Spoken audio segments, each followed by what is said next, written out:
ഇപ്പോഴത്തെ അവസ്ഥയിൽ നമ്മളെ ഈ പറയുന്ന കാര്യങ്ങൾ നേരത്തെ പല മാധ്യമങ്ങളും കൊടുക്കാറുണ്ടെങ്കിലും ഇപ്പം അങ്ങനെ കൊടുക്കാറില്ല. അത് ഒരു താല്പര്യം കൊണ്ടായിരിക്കാം. അതുകൊണ്ട് ആ വാർത്തകൾ വന്നില്ല എന്നാ തോന്നുന്നു. പത്രസമ്മേളനത്തിൽ തന്നെ ഞാൻ പറഞ്ഞതാണ് ആ കാര്യങ്ങൾ. അതിനെപ്പറ്റി ചില കമൻസും പിന്നീട് വന്നിട്ടുണ്ട്. അത് തീർത്തും നിർഭാഗ്യകരമായ ഒരവസ്ഥയാണ്.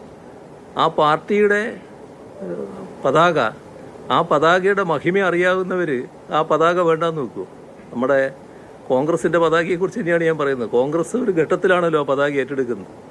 ആ പതാകയും പിടിച്ചുകൊണ്ടാണല്ലോ നമ്മുടെ ദേശീയ പ്രസ്ഥാനത്തിൻ്റെ നേതാക്കളും പ്രവർത്തകരും എല്ലാം വലിയ തോതിലുള്ള മർദ്ദനങ്ങൾ ഏറ്റുവാങ്ങിയത്.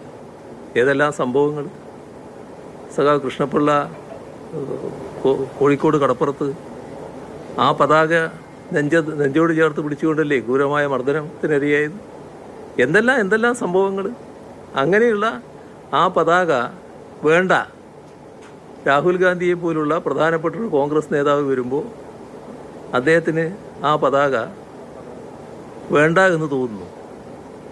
എന്താ കാരണം? ഈ പറഞ്ഞു തന്നെ.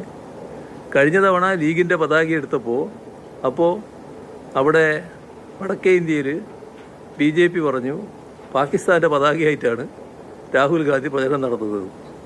അപ്പം മറുപടി പറയാനുള്ള ത്രാണി വേണ്ടേ? ഇത് പാകിസ്ഥാൻ്റെ പതാകയല്ല, ഇന്ത്യയിൽ പ്രവർത്തിക്കുന്ന ഒരു രാഷ്ട്രീയ പാർട്ടിയാണ്. ആ രാഷ്ട്രീയ പാർട്ടി ഇന്ത്യയിലെ ജനങ്ങളുടെ പാർട്ടിയാണ് എന്ന് പറയണ്ടേ? നിങ്ങളെ സഖ്യത്തിലുള്ള പാർട്ടിയല്ലേ, അത് പറയാൻ കഴിഞ്ഞോ?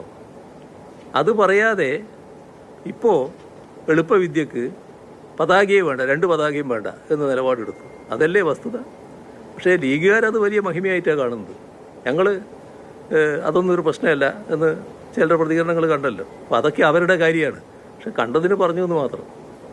അപ്പോൾ നമുക്ക് അവസാനിപ്പിക്കാമല്ലോ അല്ലേ? ശരി.